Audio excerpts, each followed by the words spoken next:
Hello again, everybody. This is James Bartley, and you're watching and listening to the Cosmic Switchboard Show. Today, our very special guest is Sonya Zohar. Sonya Zohar is an empath and an anomalous researcher primarily focused on the being known as Sasquatch due to an encounter she had in Montana in 2012. Currently, she lives in Washington State, where she teaches primary education and in her spare time traverses unabated into the depths of the wilderness to observe, communicate, and habituate Sasquatch. She has worked with Dr. Jeffrey Meldrum, Dr. John Bindernagel, Les Stroud of Survivor Man, and Dr. Susan McDonald over the last 7 years and has experienced firsthand all purported Sasquatch phenomena. She's written a children's book, currently working on a non-fictional book on the topic, and speaks publicly when given the opportunity. So without any further ado, Sonya Zohar, welcome to the Cosmic Switchboard Show. Good morning, James. Thank you for having me. I'm very happy to be here. Thank you. Likewise. The field of Sasquatch research has reached new horizons and has opened up new vistas to those with the eyes to see and the ears to hear. Yourself and your colleague Mike Patterson, who I've had on the show, and others out there, have done their level best to take this research into the next level where it needs to go. But before we get to that point, I'd like you to tell our audience a bit about yourself and how you got into Sasquatch work, research, and the milestones that led you to this point. Well, it's been a wonderful, wonderful journey. I can't thank the journey and the process enough. But I didn't start out a believer. I actually didn't believe in Bigfoot. I thought Bigfoot was the jackalope of the Pacific Northwest. I thought it was something that, a roadside kind of gig and gag, and that people had a lot of fun with and made toys and dolls with. And then I was hiking in Lewis and Clark National Park around that area in the area of Montana, and something followed me for about 4 days. And something followed me that sounded like a gorilla. So I was open to the possibility that someone's designer gorilla had gotten loose in the forest and was following me. However, I say that jokingly because there were a couple of things that happened from that very first encounter that I knew that it was different, whatever it was. But I will say it did sound like a gorilla. It made noises, vocalizations, similar to a gorilla. It was large. It followed me. I never actually saw it.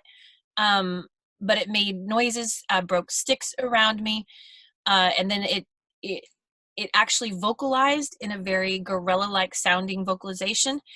And the odd thing about it, like I said, I knew from the beginning that what I was experiencing was different, because when I left, I had my very first, what I'd call Sasquatch encounter of the phenomena. And one of the phenomena that you encounter when you encounter Sasquatch are what they call out of context emotions. And I knew that as I was driving away from the campsite, I started to feel this unbearable sadness, and it was consuming. And and I'm privy to my own emotions. I'm not like, I won't hide my tears or anything like that. I don't care. You have your emotion, you have emotion. But this was so consuming and so out of context that I would feel this great sense of sadness that I was leaving, that I stood up and took notice, going, this is not me. I don't know why I'm feeling like this. I actually logically don't feel like this, but yet all of the emotions in my body are just devastated that I'm leaving. And that stuck with me from the very first time. And that's another thing that is Sasquatch phenomena. Once you are interacting with this being, the feelings that you have when you interact with it don't leave you. So it's almost like a traumatic experience, where there's one thing to be in, have an experience in your life that's very memorable, and you can remember the sounds and this, and you can retell the story. But usually when I have a Sasquatch experience, I don't really just retell the story. I relive the experience in my body. The cells, even talking about the experience, the very first experience in 2012 in Montana, my heart starts to feel it. I feel that emotion. So that's one of the Sasquatch phenomena. So you go into the forest, you have this encounter, and it's not like you're just telling your friends, you actually relive it. Every part of it. If it's fear, if if it's anxiety, if it's happiness or joy. But I'll mostly say that other people that have the experience, for the most part, when they're retelling the stories, it's fear. They become really afraid. And I really understand why they become afraid, because it's not every day you're in the forest and all of a sudden you know you're being surrounded by a being that has all the power for all intents and purposes, right? You know, I could liken it to the experience of maybe being in the ocean doing some diving and all of a sudden you're surrounded by sharks. But I'm not saying that Sasquatch are like that, predatory. But I can imagine all of a sudden when you're in that water and you realize that you're not in control anymore. You don't have the power. What's swimming around you has the power. And so the Sasquatch experience is likened to that. Like when you're in it, you're like, I'm not calling the shots here. And I think for someone who's been like a lifelong hunter, that would be very terrifying. And so that's why I think a lot of people that have the experience come away just terrified. And I've had that experience before. I have had the experience of being terrified, but mostly it's kind of hit or miss. But you do realize when you're in the forest with them that you're not the human that you think you are, or we have this idea that we're the apex predator in the forest. And then you soon learn that, oh no, I'm not alone in this forest. I'm not alone. Could you tell us a bit about that first encounter in 2012 and, you know, the thought process, the emotions, and then you mentioned afterwards that it seemed to follow you, and that's how this whole thing started. Well, and that's another Sasquatch phenomenon. And that's one thing, you know, again, when you really talk to researchers, even if the researchers say that they believe it's a biological being and solely biological, no woo-woo stuff about it, no phenomena. When you get them alone in private, they'll tell you, well, you know, this thing happened, and they don't want to admit it. And it's okay, because our society is not the hotbed for admitting paranormal experiences. We're on the fringe when you do that, when you finally fess up to that. So Montana, I actually went with the intention. I had this idea in 2007 when I watched a program with Jimmy Chilcutt, and he said he had dermal ridges, and that these casts that they were taking actually concluded for him, who was a fingerprint expert, that when they had the cast and they got the fine lines, he said without a doubt that there was a non-human bipedal primate in North America. Well, when I heard that, and this was a scientific evidence for, you know, this, something in me shifted. The minute I heard that, I coming from an anthropological view, really from a scientific view, I was like scratching my head saying, you mean this idea, this like Bigfoot thing is real? Like it's possible there's a non-human bipedal primate in North America? And so something in my whole essence shifted, and I did all of this theoretical research. So I went to Montana with the intention to see. And how that came about was there was a gentleman there. It was his territory. His name's Albert Foos. And he had been having these purported interactions for years. And then all of a sudden it went silent. And so he had contacted a colleague of mine at that time saying, hey, I don't know what's going on with my site. Maybe you can figure something out. He called this Bigfoot expert out to come to his territory. I had in that time, I had been bugging this gentleman to take me out, because I knew right away that once I got the theoretical research under my tabs and had an idea, I knew that all the research is in the field. You got to be in the field now. You just can't sit there and look at books. You got to get out there and you've got to communicate. And so I'd been bugging this gentleman to take me out. And he took me up on it. He said, okay, I'm going to Montana. I'm going to go inspect this site, find out why these beings aren't communicating, see what I can see, come out with me. If you're all that and you think you can contact them and you can talk to them and you're going to have an experience, come on, let's see what you can do. And so I went out with the intention, but even when I went, James, when I went to Montana, I still wasn't a believer necessarily. It's a hard thing to believe, especially from my vantage point.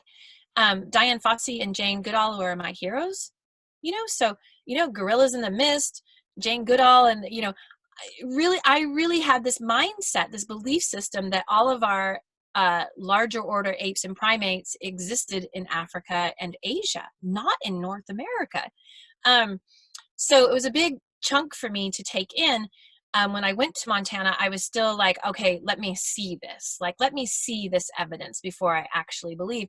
Well, the first night I was there, something hit our trailer. Something hit my trailer. Actually, I had my own private trailer, and something at 11:30 at night, a rock hit the trailer pretty loudly. And I really thought my colleague might have been playing with me. And that's when I learned the first rule of Bigfoot research, right? The one thing he did say to me that stuck, there were a couple of things he said to me that really landed with me. And that was, you can't joke out here.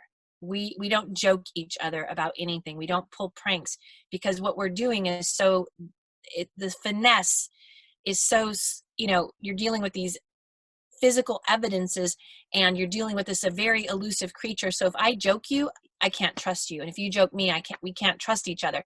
So the first rule about being in field research is you don't pull pranks on each other. And I got that. I was like, oh yeah, that makes a lot of sense. So the next night around 11:30, boom, something hit my trailer. I thought that's interesting. And then the whole 7 days or 10 days that I was in Montana, something around that time did come around my trailer. However, what we were doing was, the colleague that I was with was what I call an ape chaser. He believes Sasquatch is 100% a biological being. And we would go out in the day and do all of this hiking around Lewis and Clark National Park, and then we'd come back to our base camp and hope that this being would follow. We really didn't have anything happen for the first 4 days. I mean, nothing. It was kind of disappointing. I did find what I thought could be a track, and that was really fascinating. I still wasn't a believer. I was still toying with the idea. Then the Thursday night before I had to leave Saturday morning, even though we'd had some things happen at night around the trailer, for me, nothing really conclusive. I mean, a rock hitting the trailer, I don't know. Something hitting the trailer still wasn't enough at all for me. We did have something, there was an open range where we were staying, so there were cattle, and that's pretty much all that was out there. There was the national park, and then these open range cattle ranches, no humans for miles, and not even a cell phone signal. And one night we did have something push the cattle through. It was very odd. It was very unusual, and my colleague said it was a Bigfoot. I still didn't really believe that. He heard some strange calls. I heard the calls too, but there were cougars out there. I heard cougars in the night, so I'm still kind of on the fence about it. But when the cattle walked through the campground, it was very bizarre because they walked right past the fire, and I don't know how many animals, open range cattle, were spooked enough that they would come into our camp and walk right past the fire. Nevertheless, I still, whatever. So Thursday night, it was the last Thursday we'd been hiking all day, and we were sitting there at this big open meadow. And in the meadow, way across in the corner where the sun was setting, there was these cow elk, and it was so far away, like they're only this big, and I'm watching them, and we were watching them come out into the field as the sun came down. And then right where they were coming out from was this very, very large crack sound. And I looked up at my colleague, and he said, oh, that's probably a bull elk. Sometimes they break branches. They'll hit their horns against the trees. It's a bull elk. And I'm like, oh, okay. Then a few minutes later, crack. And I'm like, he looks at me and he's like, yeah, that's still a bull elk. And then pretty much perpendicular from where we were now, another crack, really loud. And then his eyebrows raised, and he looked at me. He said, Sonya, he goes, nothing moves through the forest that fast. We're going to have an encounter. Are you ready? That's a Sasquatch. And I'm like, all I know is I'm hearing these loud cracks in the forest. Like, okay, whatever, sir. And then right behind us, crack. And he goes, can you confront? And now that was very interesting for me because, again, I'm still not really a believer. I don't know what I'm confronting. I don't know what's around us. I don't know what to say. I don't know what to do. But I walk to the tree line and I start talking. And I'm like, hello? Is somebody in there? Who are you? Because you bought the ticket, take the ride. I don't know what I'm doing. I'm just talking. And I'm like, hello? And there was no sounds. And then he and I had this interesting conversation. Like I said, he was an ape chaser. He believes it's a biological being. And one of the things I had been doing, he had asked me to do, and I would do, I would go to the bathroom in several places in the forest. you know, and leave a scent trail. And that's what I was doing. I would leave a scent trail. So I'd leave a bathroom, and then I would actually touch trees and rub my hands along things to leave a scent trail back to our base camp. So he asked me to go to the bathroom again, and let's go. The sun was coming down. Hindsight now, my colleague at the time had enough experience to where he was actually pretty afraid of them. Bottom line, he was terrified by them. And I didn't know this, and I was very naive. You know, I was very naive to this whole thing. I didn't know what to expect. Like I said, I was still looking for Gigantopithecus. And I started speaking into the forest. He asked me to go to the bathroom. We decided to go back to the ATV where the ATV was parked. There was no follow-up sounds. He pointed to this area where there was a circle of trees growing, and he said, go in there and go to the bathroom. I'm like, oh, no. I go, and I made this kind of offhand quirky joke. I was like, oh no, that's a fairy ring. I can't go to the bathroom there. Because his personality is very dry. And anyway, and so he said, what is that? And we had this conversation about it, and I just kind of gave up, and I said, well, I'm going over here, but I won't go there. I'll go. He's like, go wherever you need to go, and let's go. So we go back to the ATV. Now this is where it gets interesting. When we got back to the ATV, I had this strange sense about the ATV. It was like when you walk into your home maybe, or get to your car and you know you left something on your seat but it's not there, or you didn't leave your door open, and you have this strange feeling that something's different. And I even asked him, I said, is something missing from the ATV, because I feel like somebody's been here? And he looks at the ATV and goes, no, I don't know what you're talking about. And I go, I just have this strange sense. And I walked around the ATV and looked at it and looked in the area. We got on the ATV, and then across the way from us in the tree line, crack. And now I was excited. I was like, okay, game on. So I went back into the forest and I started talking. And I'm like, hello, are you there? Crack. Who are you? Where are you? Crack. And then it started making this noise. And I don't know if you know, but I'm going to make it with my mouth so you hear the sound. This is exactly the sound. Like that pop. But really what it was is when a silverback gorilla wants to move his troop, right? He decides he's going to move. He pops his chest. And that's the sound I heard. And I knew that sound. And I was like, hello? Where are you? Come out. And these noises and these pops and these cracks started happening. My colleague was going crazy because he had never, ever before that heard someone talk and have a response. Like, are you there? Pop. Where are you? Crack. What I had noticed as I was following these sounds, and they were leading me deeper in the forest. However, they were also leading me away from my colleague. And I started to notice that there was this distance, and I did have some idea of safety because I don't know what I'm dealing with. Again, I'm still not really even a believer of what's going on. And I sat down. I finally just sat down and said, no, I'm not going any farther. You need to come out now. Like, I've been listening to you and I've been following you, but you need to come out. And I sat on a log and nothing happened. It felt, in all honesty, it just felt like the wind went out of the experience too. Like it was just gone. And I looked back at my colleague and we were really excited. He was excited. He was also getting very nervous because now we're beyond sunset, we're at dusk, and he doesn't want to be out there at dark. And so we got on the ATV and went back to the base camp. And that was the night that something pushed the cattle through the camp. Again, he said it was Bigfoot. I'm still not a believer. I haven't had my firsthand encounter yet. I don't even know what I'm experiencing. We go out the next day. We're very excited. I'm excited too. I'm thrilled. I don't know what's going on. I'm just so excited. We go back to the same spot. And right away, we get right there. I start calling to it, crack, pop. I'm thrilled. I'm elated. I start following the sounds back, farther. And as I'm walking, I was led to a circle of trees. Now, my colleague didn't notice that, but I did. I was like, do you know what I am standing in right now? I go, I'm standing in a fairy circle. And again, it wasn't impressive to my colleague, but I noticed that like, whoa, that yesterday just continued. And something had an awareness of our conversation. again, I just kind of store that information. I'm still trying to figure out what's going on. I'm listening and popping and cracking. And then it happened again to where I get to a certain position and I realize there's this distance between my colleague and I. And I don't think it's safe necessarily. And so I make the same demand. It's time for you to come forward now. You need to come forward. I'm not going back any farther. And same thing again. Whoosh, gone. All the energy gone. No noises. The forest is silent.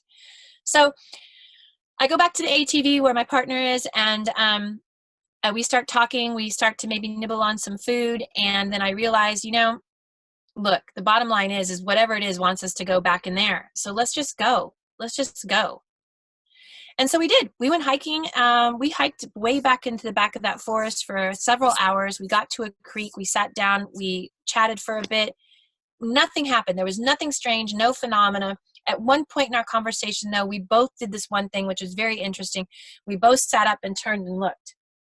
And then we looked at each other. And we didn't know why we did that. But again, nothing came forward. I spoke. I talked to it. Are you there? What's there? We hadn't even heard anything. It was very interesting. We both just sat up and went and looked. But again, that's not even a big deal, right? So we packed our stuff up. We head back out to the ATV. And this is another phenomena, is that they follow you out. I would learn this later. They follow you out. And when we got back to the ATV, it started making noise again. And now I'm just thrilled. I'm like thrilled. I'm so excited. And I completely lose any connection to my partner. I grabbed an apple. I run back into the forest. I'd been eating an apple. I run back into the forest and I'm like, look, I have to leave now because I had a plane out the next morning. And again, I'm new to this, so I'm not even getting the extent of what's happening because I'm still quite not a believer. And anyway, and I haven't seen anything to make me believe that I'm dealing with Sasquatch. I don't know what I'm dealing with, quite honestly. But something is talking to me through pops and cracks and noises. And so I run back out to the forest. And then I ask it for something. And I did that right away. That was one thing that my intuition did, is I would ask for an interaction. Like, are you still there? Let me hear you. Pop. Okay, you're there. So this time with the apple, I showed it that you could eat the apple. This apple is good. You can eat it. And then I have this other one. And I'm like, where do you want me to put it? I'm leaving this for you. This is a gift. Where do you want it? Forest goes silent. And then all of a sudden, about, I would say 50 yards away from me, over to my left, but deeper into the woods, I see these 3 trees start moving. Now, again, I have no proof of anything, but I just asked for a phenomena. I asked for something. And something happened. So I just went on tuition. I ran to where the 3 trees were and I stood there and talked to it and not much happened. And then I just took the apple up and because I had to leave, and I explained to whatever I was interacting, I have to leave. I go, this gift is for you. And I find, a little stubby on the tree and I stake it up really high. This is for you. I got to go. And I leave the apple and I keep eating mine and I'm kind of talking. And then all of a sudden from my right, I hear this really amazing, long, I can't do it, I'll give you a little example, grovelly growl. But not a growl that was intimidating. It was, but the thing about it is it was punctuated with a question mark. It was not just, it was, and because the sound filled the whole area. I had lost, like I said, connection to my partner, and I immediately turned to him and I screamed at him, are you messing with me? But I didn't use the M word. I used the adult version of that word. I was like, are you messing with me? Because I didn't, I was, and he stood up, his hands, he had a gun in his hand. He's like, I'm right here, keep talking. And so I turned and I kept talking And I'm like, where are you? Come out, talk to me. I don't see you. Where are you? I want to see you. I came all this way to meet you. I'm right here. And it made the sound again. It made this long, grovelly growl, punctuated with a question mark. But it wouldn't come out. I couldn't see it. Well, later would tell me that it was probably standing right in front of me, given their ability to blend. It was probably standing right in front of me. But it made the sound. Nothing happened. And again, now we're at sunset and I do have to go. I have to pack up. I have to, fly out. I've got a 2-hour drive before I have, or at least like almost like a 6-hour drive or something like this. Amazing drive. And we still have to break down the camp and I have to fly out the next morning to California. So I said my goodbyes and got back on the ATV. And that's when I knew, like, we started to pull away. And then I just had this like unbelievable sadness. And I remember looking over my shoulder back to where I'd had the encounter. And I knew, like right then, that I was having a shared experience, that these were just not my feelings. Something over there was having the feeling and I was sharing this really deep sadness about me leaving. And, as I tell this story too, I still feel it. And every time I tell this story, I want to go back. I need to go back. I need to go back to that area and reconnect. However, when I got home back to California, something that I haven't really shared with a lot of people is I started having activity around my home. Without a doubt. And tell us a bit about your home. Were you in an urban setting or were you near the woods? I was near the woods. I was in California and in a place called Sebastopol. And Sebastopol is 50 minutes north of San Francisco. And I had 5 acres that bordered a wildlife corridor that was environmentally protected, because they also had some vegetation on that area that didn't grow anywhere else in the world. So there was some marsh territory, and that wildlife corridor could go all the way out to Bodega Bay and then all the way up to the redwoods. And then I had just this influx of wildlife always coming through my property to get to the rural areas, like the deer and, the fox and all the rural animals that actually have grown to like a human area for food and shelter. So I had all kinds of animals. I had wild turkey, I had deer, I had possum, I had fox, I had cougar, I had coyote. So, yeah, there was a wildlife corridor, so very easily something could come that way. But I still wouldn't expect that. I had no expectation that whatsoever. But what would start happening is, and as we know, they're tricksters. They like to play tricks. And what I noticed is they really like to play with the things that I was personally dealing with. Like, things would happen around my chicken coop. Things would happen around my garden. Things would happen mostly at my wood pile where I would cut wood, because I had a wood stove and I cut wood. I'd always have wood out there that I was, making kindling for and whatnot. Even to the extent, like, one day I came out and my chopping block, which was this huge, big piece of redwood, this redwood stump that I couldn't put my hands around, right? Let alone lift it. I couldn't lift that thing. I mean, I could roll it, throw it over and roll it, but I couldn't just pick it up. One day I came out and my chopping block was on top of my wood stack. Now, who would do that? My neighbors, there's nobody in my house taking that wood, doing stuff like that. So these things would start to happen, and I would just notice them and I would just kind of laugh. But the most beautiful thing that happened, and I'll show you.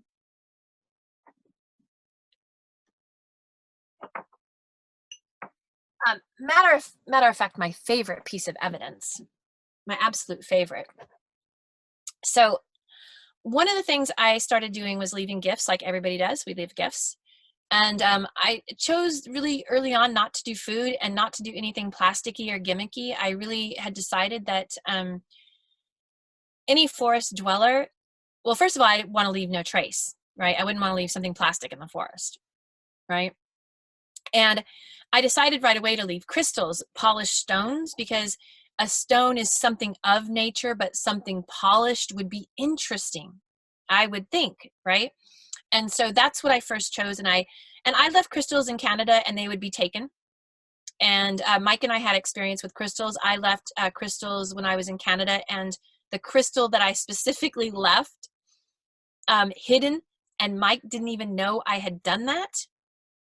After we had camped at this place, I had left this crystal, and we got home, that crystal was in his camera bag, and I had hidden it in the bush. This is Mike Patterson you're talking about. Yes. Yeah. I was blown away. He goes, "Did you put this here?" And I'm like, "Is this yours?" I'm like, I left that in the bushes. Anyway, so my favorite story though is this. I had left this crystal in the crook of a tree for 6 weeks. And it's a polished mineral called tiger iron. And nothing had really happened.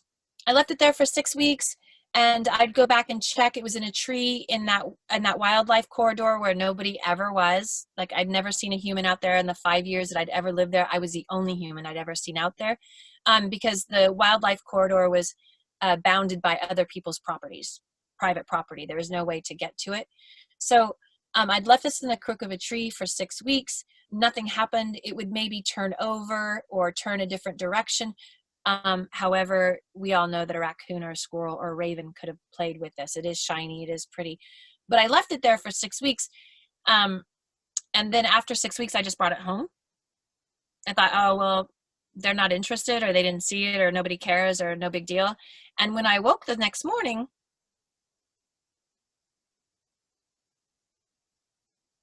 this was on my doorstep of my home.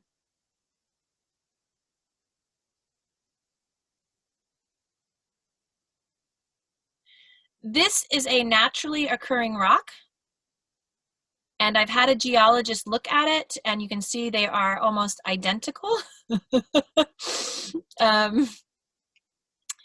This is naturally occurring. It's so old. This rock is so old.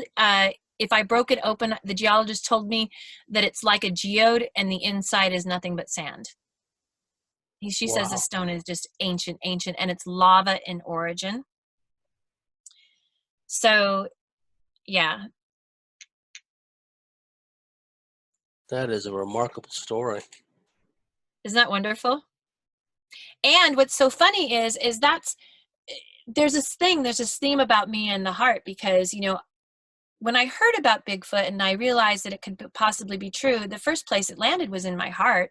Like, are you kidding me? Like, really? We have this big, huge bipedal non-human primate in North America? Like, oh my God. And so I have this relationship with hearts, and I've left them hearts before in different scenarios. So this was just, it's just the most beautiful thing. Anyway, I've heard all kinds of things. I think I've heard vocalizations that are wild and crazy and scary, and then I've actually heard vocalizations that are beautiful. Non-human origin, too big to, like, in the forest in the middle of the night, so big it's not a human, and nobody's out there with their, sounds I can't even explain. So I didn't even want to say that it was human content. It really wasn't. I know it wasn't.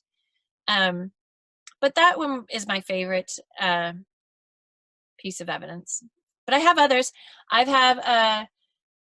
So the heart story, when I was in Canada, I was with Randy Brisson, who does amazing work.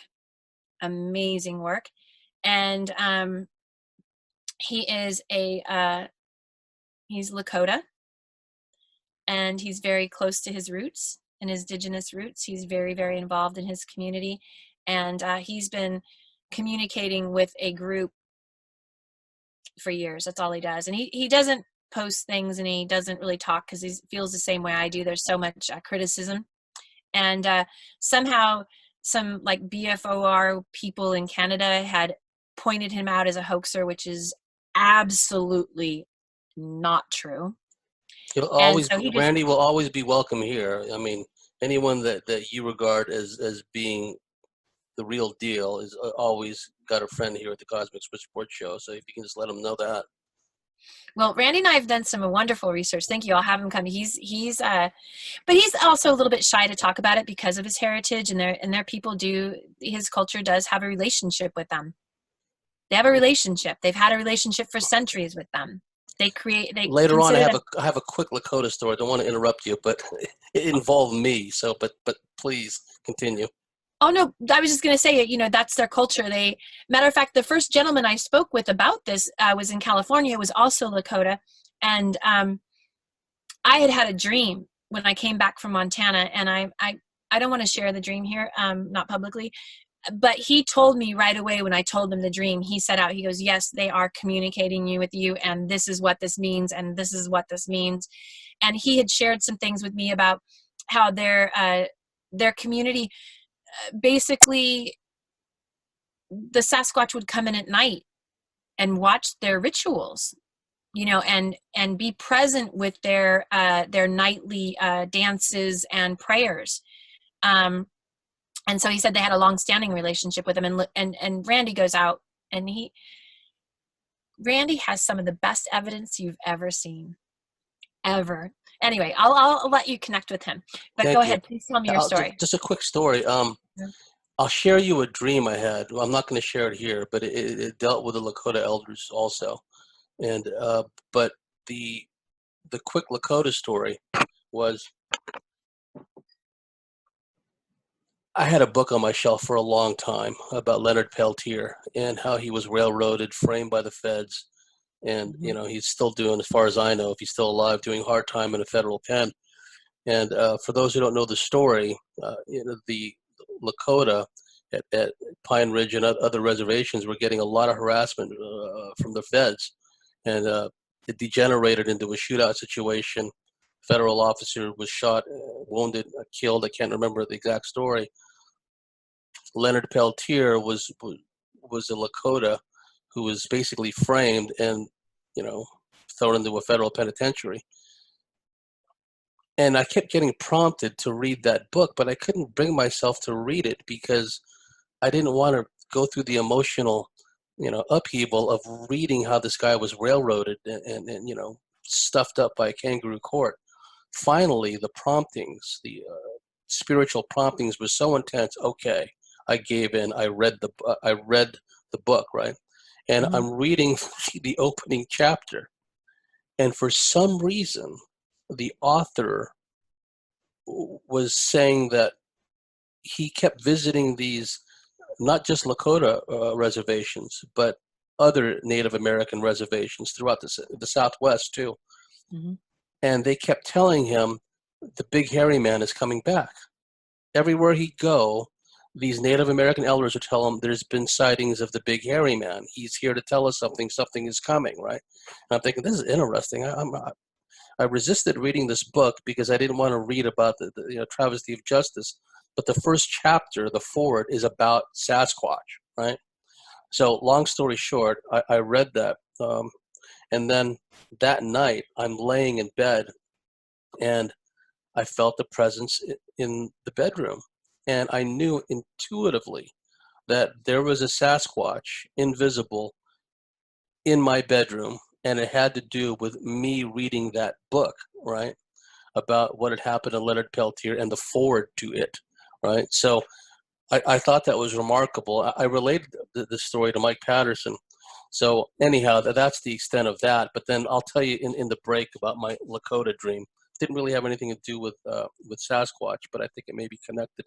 Oh, and one other thing that happened just yesterday, I had no idea there were deer in my part of Australia, and I have to do research on this. But we were driving over to get some ice cream by a beach resort, right? Because we had dinner. Oh, let's get some ice cream. And a deer cut right in front of our car.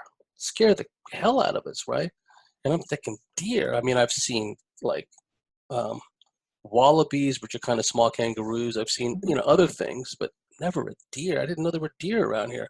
And then you're telling me all these stories about Animal Crossings and cattle being driven, and I'm thinking, I don't know, it could just be a coincidence. But anyhow, that's my little story. I don't want to detract from your interview, so please. Okay. Oh, in the time we got left, and this has been a fascinating segment, Sonya, uh, and not to marginalize the efforts of the individual you went out to into the Montana Badlands with to do that initial research, because okay, he's an ape chaser, but there's a time and a place for that, right? But and I'd like your thoughts on it. Hindsight being 2020 and all that. Do you feel at some level that the Sasquatch there were reaching out to you in particular? Because one of my friends that I've had on the show, Ginger Lockwood, she was likewise a Sasquatch skeptic. She moved into a property in Georgia where there just happened to be a Sasquatch tribe living nearby. And suddenly she was having Sasquatch left, right, and center, and they're leaving like these tree stick structures in her yard, and she started Mm-hmm. having all this paranormal stuff going on. And small sample size to be sure, but it seems to me with certain people that Sasquatch has developed a relationship with, I don't want to use the word chosen, I don't want to make it sound like an elitist kind of thing, but do you feel at some level that, okay, now we know about your colleague you're out in the bush with the field with, it's really you we're interested in? And again, I don't want to paint it in an elitist stratified sense, but what are your thoughts on that? Oh no, I'll say an elitist stratified sense. I'm okay with that. I mean, not really like, but more in this sense, they choose you, you don't choose them. And that's what I really feel, because I almost feel too, well, I really do believe this, because I went into the forest with the idea that they were apes, they were Gigantopithecus, right? Like that's what I believe they were. I'm like, oh, Gigantopithecus did not go extinct. That's what we're dealing with, because we have them in a biological record, right? We have skeletons. We have a fossil record for Gigantopithecus. So it is the logical assumption, right? And so, but I really feel like that first encounter, they showed up to me as an ape because that's what I believed them to be, right? My mindset was they're an ape. And so my filter kept me from actually experience them as they are, because I already had an idea of who they were. And I really think that the mindset that you go into the forest to will alter your experience in that forest. And I have no evidence to back that, but that is my feeling about that. I feel now, hindsight, after all these years, that the Sasquatch showed up not only because of my energy as an animal lover and my expectation and my hope to have that experience, but I also feel they showed up to protect me. I have no doubt about that. But I really do feel like, and it's not really, I say that word elitist kind of joking, but they choose you. They don't have to make themselves known. You know what I mean? Like, they're smart, they're intelligent, they're capable, they're, from what I can tell, moderately omniscient. They must have a higher vantage point. So, well, they do have a higher vantage point. But here's where I'm a little bit different. I don't really believe anything is necessary paranormal. I don't like that term, because It's so limiting. I don't like it either. well, and what it does is it takes us out of the game of scientific research, or once you start seeing, so once our culture starts saying paranormal, then you already get delegated to fringe. But if I could take all the criteria, let's say something like an octopus was as an elusive creature as a Sasquatch, and I started listing all the qualities that an octopus has, people would start thinking it was paranormal, right? An octopus can shapeshift. We know this. We have octopus that not only camouflage 100% that you can't see them, we also have octopus that change their body shape. Like, completely changes its body shape so it looks like a different animal, right? So I would rather say, let's study the phenomena that is actually natural, because if I listed off that criteria to an octopus, like let's say 100 years ago, they wouldn't say that being existed. If I said there was a creature that had 8 brains, 3 hearts, blue blood, and could look like a lionfish, they're like, what? You know what I mean? You know what I'm kind of saying? So, and Mike and I have this dispute all the time, because what I want to do is take this body of evidence we call paranormal and start dropping it into the natural world, because it is naturally what we are experiencing. So Sasquatch have this ability to be sort of omniscient. If they're omniscient, then they have a higher vantage point. And I'll give you an example. If I'm looking at a fish in a pond, right, and the fish has no cognizance of me because of it's trapped by its environment, and I throw a rock into the pond, and the fish swims somewhere else, and I throw another rock at it, it's because of my vantage point. And that vantage point to the fish may seem omniscient and paranormal, but it's not. It's not at all. It's just because I have a different vantage point. The Sasquatch have a different vantage point that I can't understand because I am not privy to their existence. So I would venture to say that they exist in a realm much like I exist in a realm to a fish that it cannot know. I can visit the ocean, but I can't live in the ocean. Just like a Sasquatch can visit our forest, but it doesn't live in our forest. Perhaps. It's the same kind of thing. There's something that the Sasquatch are privy to that our biological structure as a human is not privy to. And just because we're not privy to it doesn't mean that the encounter and the interactions are paranormal. It's just the term we like to use because we can't explain it. And science is afraid of it, right? And it's not science that's afraid of it. To tell you the truth, it's got to be religion that's afraid of it, right? It's religion that doesn't want us to know that we have an angelic, like omniscient being that lives right next to us.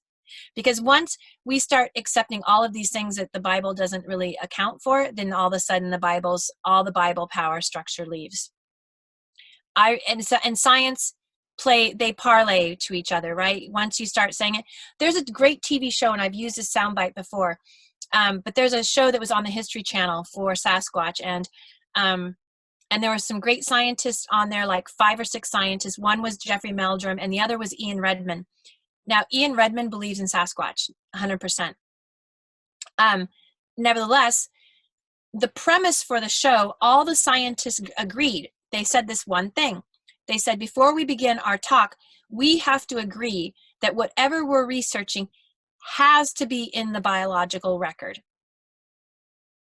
But that's not science, right? Because let's say 100 years ago, if I said octopus had 8 brains, I don't think anybody would believe that. That's a newfound fact that we're not really necessarily like, wow, 8 brains? Like, what has 8 brains? We don't have anything that has 8 brains. And now scientists are discovering about octopus, which is very interesting. And I don't know if you know this, but they're starting to say that the octopi are truly an alien species because their DNA is not like other animals on this planet. So they think maybe octopi could have come from somewhere else somewhere because their DNA is not matching with ours. So point being is that we have this phenomena that they're doing, but it really only seems like paranormal phenomena because we're trying to put it in this shoebox of what we know and what we believe. We can't do that. I don't know of any creature that was watching me that would put this, and even if you want to say there's human interaction, I'll invite any human to go out and find this rock. Please, like, really go out and find this rock, right? So, but again, the term paranormal for me doesn't work. I just think there's all this stuff in our experience, and we have a big body of information about how human works, and we have a body of information how octopus work, but we don't have the body information of what Sasquatch and UFOs, we don't have the body of information of how they work. So we call it paranormal, and the people that have the experience, we call them fringe. And that the powers of be, political, academic, and religious powers actually don't want this information out. They don't, for whatever reason. I can't imagine why. I mean, I think it's an amazing world. Why would we not want to know everything that's going on around us? And to put it into perspective, Sonya, we know from our human experience, although still relegated to fringe by the mainstream, we have the well-documented feats of yogis, of shamans, of medicine men, medicine women. I've had friends that took part in sweat lodge the Lakota reservation, and they've seen some powerful medicine with their own eyes, right, Right. inside those sweat lodges. So when they try to pigeonhole all this stuff, and it's interesting that you should bring up religion too, Sonya, because science, modern science, as we understand it today, what's taught in the schools, is very much a religion with its own dogmas and its own intolerance and its own exclusiveness, if you will. Now, in the time we got left, and we're just getting started, folks, because I want to find out more about the metaphysical aspects of this. In the Aboriginal culture in Australia, there are strict rules about tribes entering into other tribes' territory, and in the old days they would carry like a certain stick that would be kind of like a diplomatic pass, allow them to pass through territory and whatnot. And although this delves into the woo-woo, the Aboriginals still are very telepathic and very psychic. So they would send out this message to all these tribes, territories that they're going to pass through. Look, I'm coming through. I'm on a mission. Yada yada. Right? Did it seem to you that it was the same clan or tribe of Sasquatch in Montana, or did they somehow liaise with the tribes in the Sebastopol area to present you with that stone, or is there some kind of intermingling where? Because my friend Ginger Lockwood tells me a story. She's the gal in Georgia. She developed a relationship with one of the Sasquatch. She called him Peanut because, he'd throw pebbles or whatever, and she'd throw peanuts out, out in the darkness. And then she went to California, clear from Georgia to California, to go squatching with her California friends, and in a deep Sasquatch footprint in the snow, there was a peanut, right? So she goes, this must be from Peanut, because I'm always throwing them peanuts in the Georgia woods, right?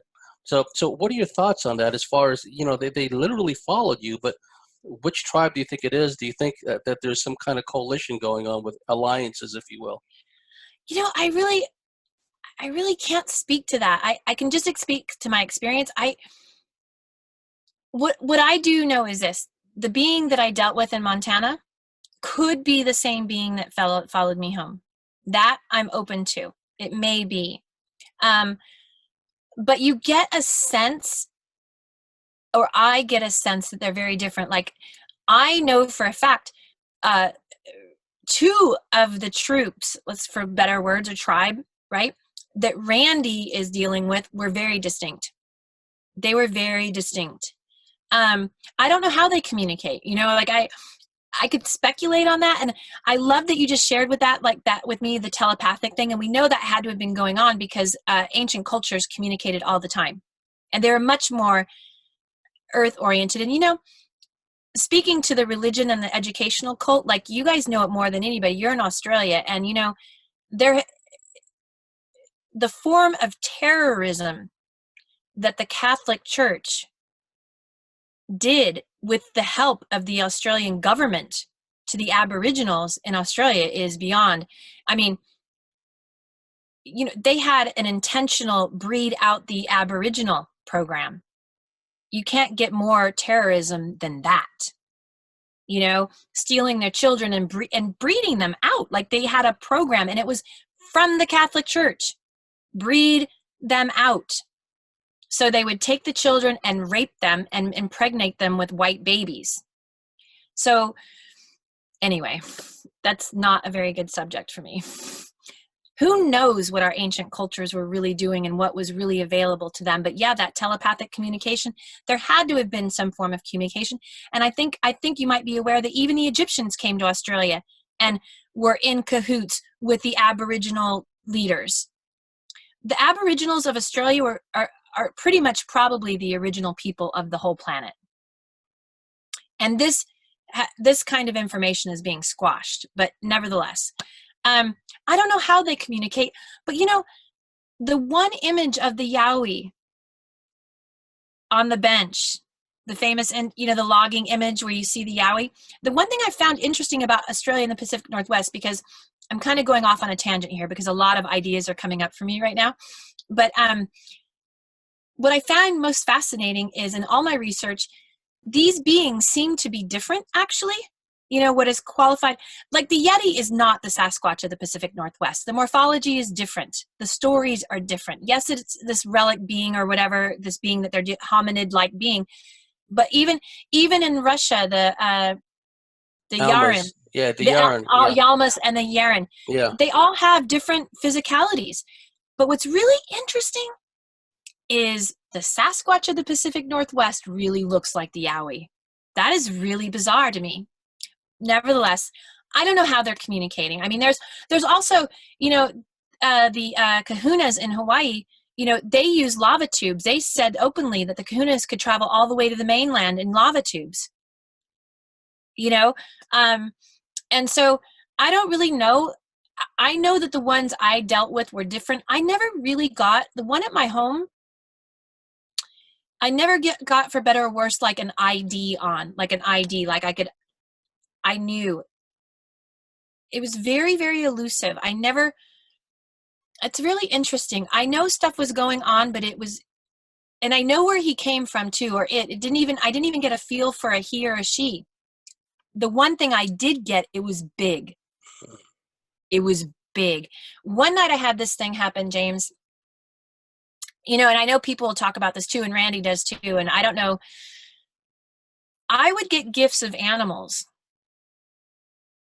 And that's a very hard one to take. Randy Brisson came out of our campsite one time, and he had deer parts hung in all the trees around him. But they were gifts. A friend of mine was gifted mice in Arizona. Well, one night, so I'm sitting at my desk. Everything's quiet. My area is so peaceful, and I was writing. I had some low music on, and right outside my window, I heard this noise. And I knew it was bad. I knew it was death. It wasn't a screech. It was like the air came out of something, like something had popped the balloon, but instead of going pop, it went pop, shh, right outside my window. And I knew whatever it was, I was like, that was not good, but I wasn't going outside to figure out what happened. The next morning I got out and there was a rat. There's a big old rat right outside my window, and it had this one little hole in its side, and that was it. I couldn't tell what killed it. I knew it was a gift, but again, when you get the gift of a dead animal, it's very kind of hard to take. It just is.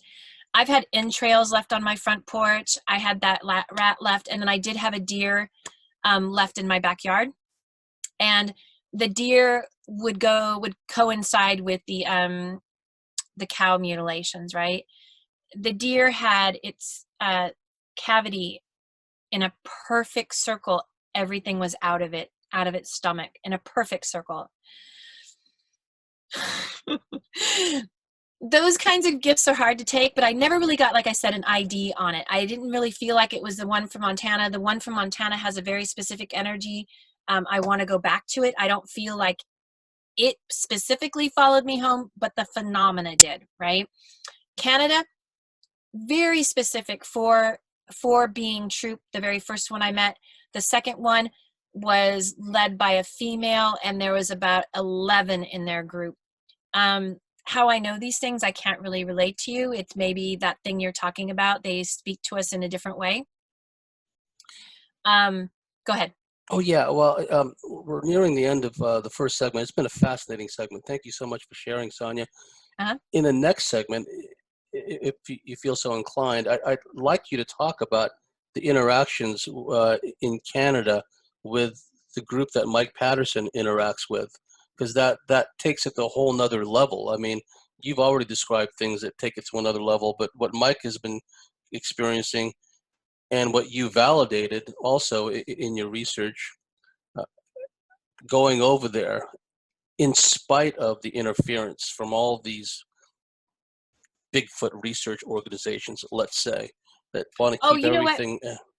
I'd be happy to talk about it. I'll just put this out right now. All the people that talk Mike, they're just wrong. You just got to, I personally I didn't experience what I think was quote Neff. I personally didn't get that feel for it, but he definitely has interaction. I mean, we had Yes. interaction right away. So yeah. And big interaction too, but we can talk about that. Well, we've reached the end of a fascinating segment with Sonya Zohar. Sonya, excuse me, they've been having all these fires in Australia, and it's affected the asthma, makes it difficult to Sorry, talk hon. sometimes. Oh, it's quite all right. We've had such smoke, palls of it, just lying low in the atmosphere here. Nothing to laugh about. But anyhow, Mm-hmm. is there a way for people to contact you, or do you have a Facebook or a website that you'd like to share? Thank you so much for that. And I really don't, and I will. I know a lot of people want to talk to me, and I it's not that I'm trying to hide. It just has to do with that thing that people really attack you about this Yes. information. And so I fly pretty low. I do my research. I do everything. I talk to people. I do conferences, but websites and whatnot. I just, even on the BFRO channel, I had death threats in the comments, Yeah. and This is supposed to be a research organization about Bigfoot, folks. BFRO, I've heard about them years now. They're just, yeah.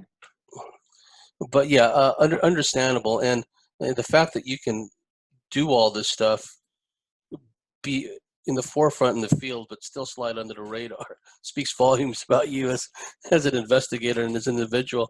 Well, we've reached the end of a fascinating segment with Sonya Zohar. If you like what we do, if you believe in what we do here at the Cosmic Switchboard Show, please go to our website, thecosmicswitchboard.com, sign up and become a member, and we'll see you at the top of the next segment.